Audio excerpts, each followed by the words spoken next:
Halo teman-teman, kembali lagi nih dengan saya, Danielson, mahasiswa dari jurusan Ilmu Ekonomi Studi Pembangunan, program Studi Ekonomi Pembangunan Universitas Tanjung Pura. Nah teman-teman tahu nggak sih kalau misalkan masyarakat Indonesia mulai tertarik nih dengan dunia pasar modal?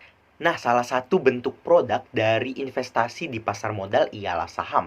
Kebetulan, di video ini saya akan membahas mengenai salah satu saham dari perusahaan telekomunikasi di Indonesia. Perusahaan tersebut ialah PT XL Axiata Tbk. Nah, siapa sih yang nggak kenal dengan produk dari perusahaan ini? Produk yang dipakai oleh sebagian masyarakat Indonesia. Ternyata, XL Axiata menjadi perusahaan seluler swasta pertama di Indonesia. Wow, sangat keren bukan teman-teman?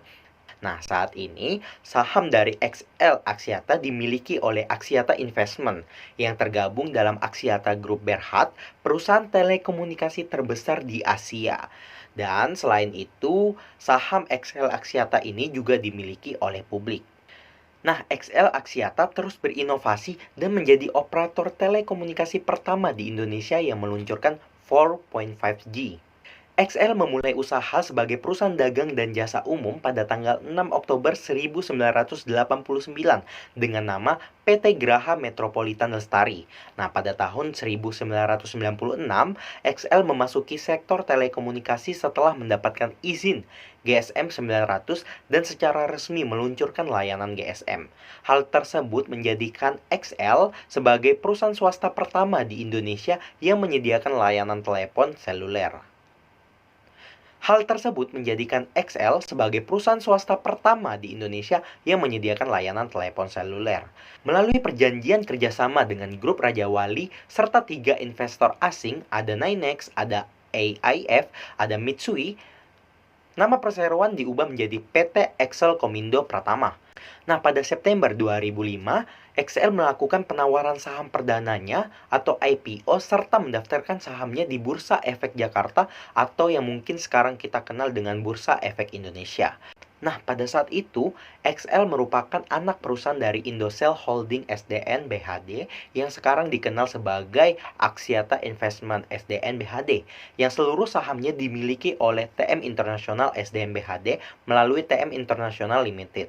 Kemudian pada tahun 2009, TM International berganti nama menjadi Axiata Group Berhad, dan di tahun yang sama, PT XL Komindo Pratama Tbk berganti nama menjadi PT XL Axiata Tbk untuk kepentingan sinergi. Saat ini mayoritas saham XL dimiliki oleh Axiata Investment sebesar 66,5% dan sisanya dipegang oleh publik sebesar 33,5%.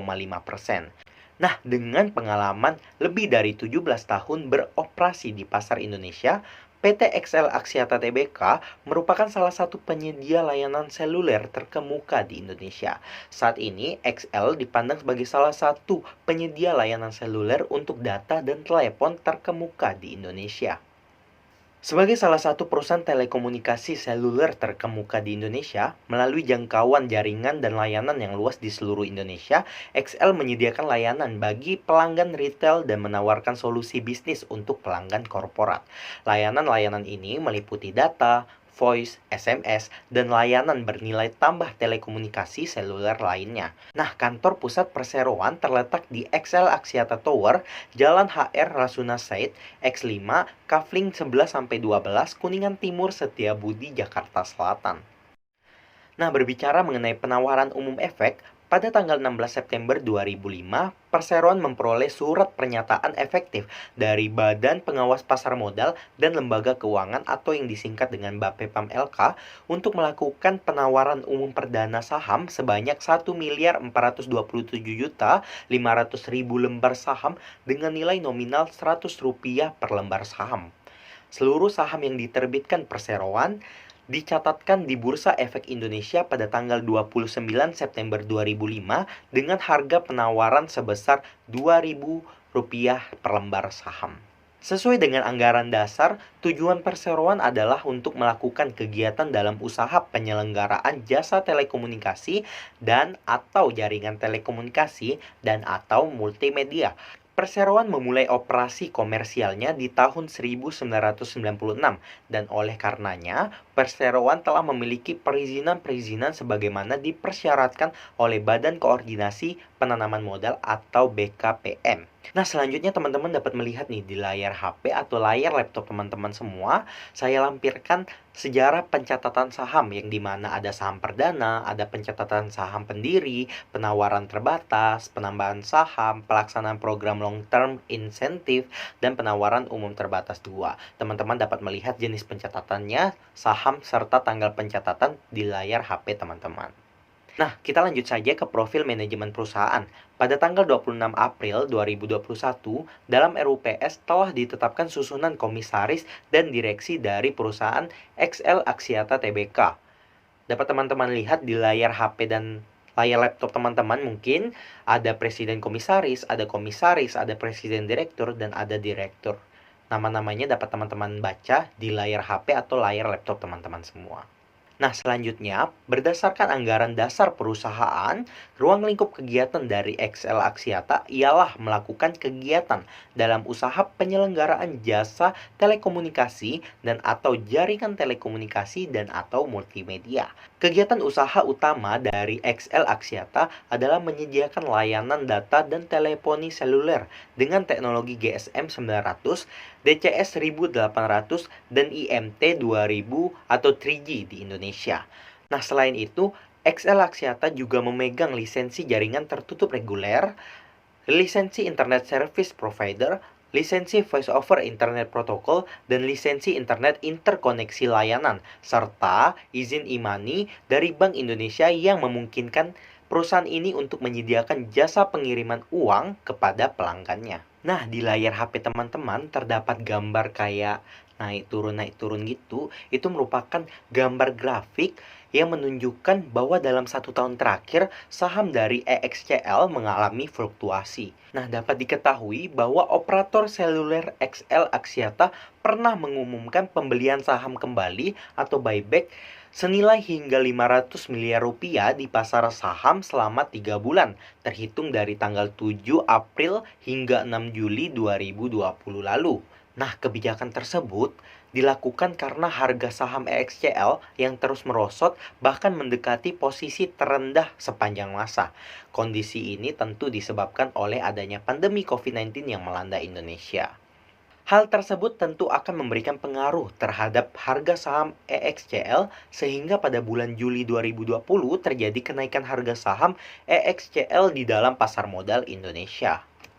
Nah, teman-teman selanjutnya dapat lihat di layar HP atau laptop teman-teman semua, terdapat satu grafik yang sebenarnya ini merupakan grafik yang sama, cuman kita pangkas menjadi 6 bulan terakhir. Nah, pada akhir tahun 2020, masyarakat sempat dihebohkan dengan adanya pemberitaan bahwa PT XL Axiata Tbk akan melakukan merger dengan PT Smartfren Telekom Tbk.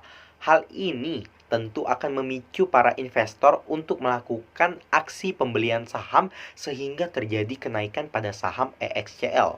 Namun, perseroan tidak dapat memberikan klarifikasi terkait kebenaran atas berita yang beredar di masyarakat tersebut, dikarenakan artikel yang memberikan adanya isu tersebut merupakan rangkuman dari pendapat serta analisa yang diberikan oleh beberapa pihak. Hal ini tentu memberikan dampak terhadap kenaikan saham EXCL. Terbukti, kenaikan pada saham EXCL tidak bertahan lama sehingga terjadi penurunan harga saham di bulan-bulan selanjutnya. Nah, selanjutnya dapat teman-teman lihat nih di layar HP atau layar laptop teman-teman semua, terdapat beberapa provider yang digunakan di Indonesia. Dapat dilihat bahwa pengguna XL menempati posisi ketiga dari 6 operator yang digunakan di Indonesia. Hal ini menunjukkan bahwasannya XL masih harus bersaing dengan ketat dengan 2 pesaing operator di atasnya, yaitu Telkomsel dan Indosat. Menjadi salah satu pemain di industri telekomunikasi, XL memiliki jumlah pengguna yang cukup mendominasi pasar telekomunikasi di Indonesia. Untuk kinerja keuangan XL Axiata per kuartal 3 2020, fundamentalnya menunjukkan nilai yang baik atas revenue dan net profitnya yang terus bertumbuh sejak 2011. Pandemi COVID-19 membawa dampak positif untuk perseroan karena kebutuhan masyarakat akan akses internet yang semakin tinggi permintaannya, terlebih saat PSBB yang membuat segala aktivitas harus diakses dari jarak jauh. Faktor ekonomi digital di kawasan Asia Tenggara, termasuk Indonesia yang menjadi salah satu pengguna internet terbesar di dunia, juga menjadi salah satu faktor yang mendukung naiknya revenue dari saham EXCL ini. Sebagai industri yang padat modal, untuk liabilitas EXCL pada kuartal 3 2020 mencapai 47 triliun rupiah yang berasal dari turunnya beban usaha di 9 bulan tahun 2020. Penurunan ini bisa terjadi karena beberapa faktor, salah satunya beban biaya infrastruktur yang lebih rendah. Kemudian faktor selanjutnya adalah biaya interkoneksi dan biaya langsung lainnya juga turun, terutama karena interkoneksi yang lebih rendah sebagai dampak dari penurunan trafik penggunaan layanan voice.